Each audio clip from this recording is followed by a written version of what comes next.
Hello once again, my friends. I, like many of you, enjoy nothing more than ripping through the trails of my ATV. The sport is anything you want it to be, from the casual stroll, taking in the scenery and enjoying the outdoors, to the thrilling, exhilarating, and downright adrenaline-stimulating option of opening the throttle and letting her eat.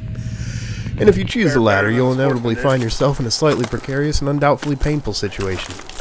Fortunately for all of us adrenaline seekers out there, just about every mistake that can be made on an ATV has already been made, so that means we'll all dutifully apply those precious little life lessons that have been learned on our behalf as we simultaneously critique these temporary lapses in judgment from the comfort and safety of our respective social media accounts, while insinuating the mastery of our own skill and berating the ability of those balls enough to post their whoopsies for our viewing pleasure.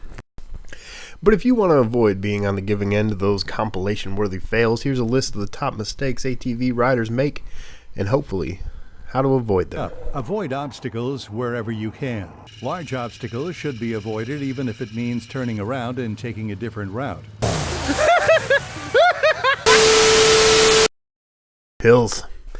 Hill climbing is one of the ATV riders' favorite pastimes. There's nothing more satisfying than conquering your own dirt-riddled Everest, hearing the cheers and soaking in victory while looking back on the conquest triumphantly. Remember this day, man.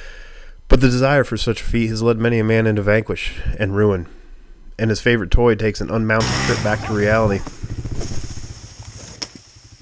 Those of you who have been riding long enough to know that the best way to pull a wheelie on an ATV is by first slowing your momentum, letting the nose dive a little bit, then throttle up whilst yanking the bars like they owe you money. This is unfortunately easy to replicate on a hill. Countless ATVs have fallen victim to brave men who've bitten off more than they can chew. So the takeaway here is lean forward, stay on it, and choose a favorable line. Water.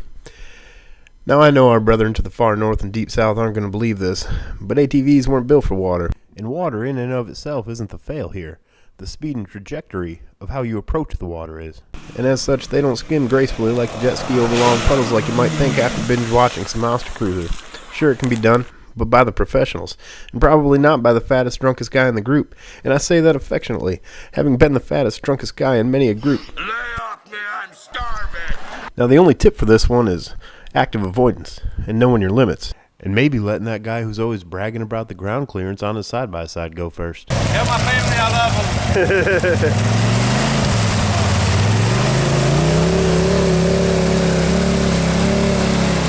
them. But I'll let you in on a secret. You see someone like me grabbing for the camera for the stunt you're about to pull, it might go south. That's gonna leave a mark. Not respecting the trail. Now, the Dirt Obsession boys, we all love running fast. Hyper-aggressive trail riding is our preferred riding style, and we know that style comes with risk. Now, we've had our fair share of whoopsies, old craps, and ow mommies, but what we can't do is put someone else at risk.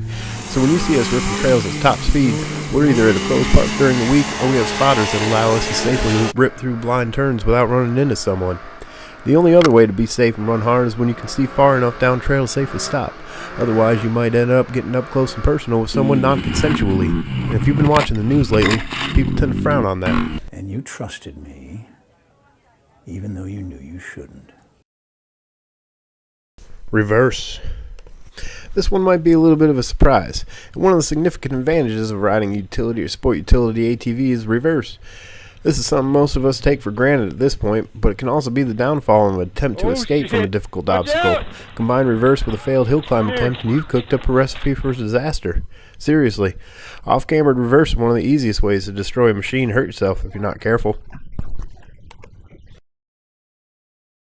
Pride. You may feel a slight sting.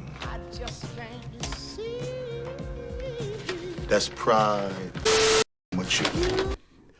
And this may sound a touch cliche, a little bit preachy, and definitely hypocritical.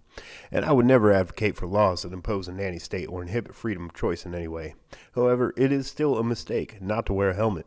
As a person who has both witnessed the frailty of the human skull firsthand, and bad mistakes, yeah, I've made a few. I've had my share of sand kicked in my face, but I've made it through. I'm coming from experience when I say no one intends, expects, or plans to come off their quad. But it is just a matter of time before you do. So for the love of all things holy, wear a helmet. Or don't, whatever. It's free country.